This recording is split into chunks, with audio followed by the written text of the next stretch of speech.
As the world imperialist powers have begun carving up what's left of the Libyan corpse in preparing for the end of the war, there's one imperialist power that's being left out of the loop.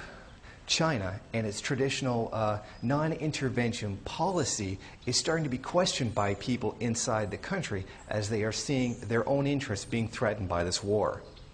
The non-intervention policy of the fake Communist Party of China is currently being put under review as the ruling class and the government sees billions of dollars worth of Chinese investments and 35,000 Chinese civilians slipping away in this conflict. Clearly, their economic interests are being threatened by the situation. The invasion of Libya by NATO forces has left at least 75 Chinese companies to leave behind all kinds of constant capital as people have been fleeing for their lives from the NATO bombings. Also, the Chinese are not dumb. They know that the regime that gets put in Gaddafi's place will be a pro-Western regime that will not be receptive to anything Chinese whatsoever. The capitalist class in China has already begun working their magic on the Chinese government.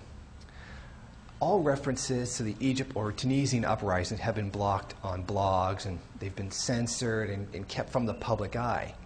However, blog posts advocating that China step forward for its interests in Libya and advocating an attack on Libya have been perfectly left wide open for everyone to see. So I think this is a pretty clear indication that the Chinese government may now be trying to get the population to go behind and support their own aggression on Libya. Even elements within the Chinese military are now criticizing the government's role, saying that they should be there to support the country's economic interests. As the newspaper China Military has already pointed out, the economic interests for China there have grown 54% every year. So as a result, they need to step up their defense of these interests. Currently, China is not capable because its navy doesn't have aircraft carriers. So their effectiveness to get troops to these areas is severely hindered. Now, those who've spoken publicly against Chinese involvement in the situation in Libya have been met with a very familiar old challenge. The people who have publicly criticized it have been called un-Chinese. They're accused of being traitors to their homeland.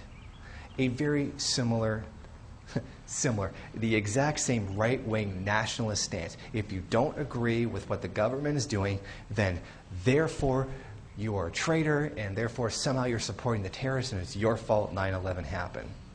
Now, this is proof positive that regardless of where you go, the right-wing nationalist fascist stance stands everywhere. It is becoming more and more clear that during this recession that we have, that with a dwindling supply of oil, and we've known it's been getting smaller, more and more are wars going to be committed over this. More and more are the elite who control this are going to be tightening their grip on what supply is left, and their desire to make a profit and to control what's left of the resource will always drive us into war, and we are going to have to end up dying as a result. The only end to this situation is to take energy resources and distribute it according to human need, not human greed.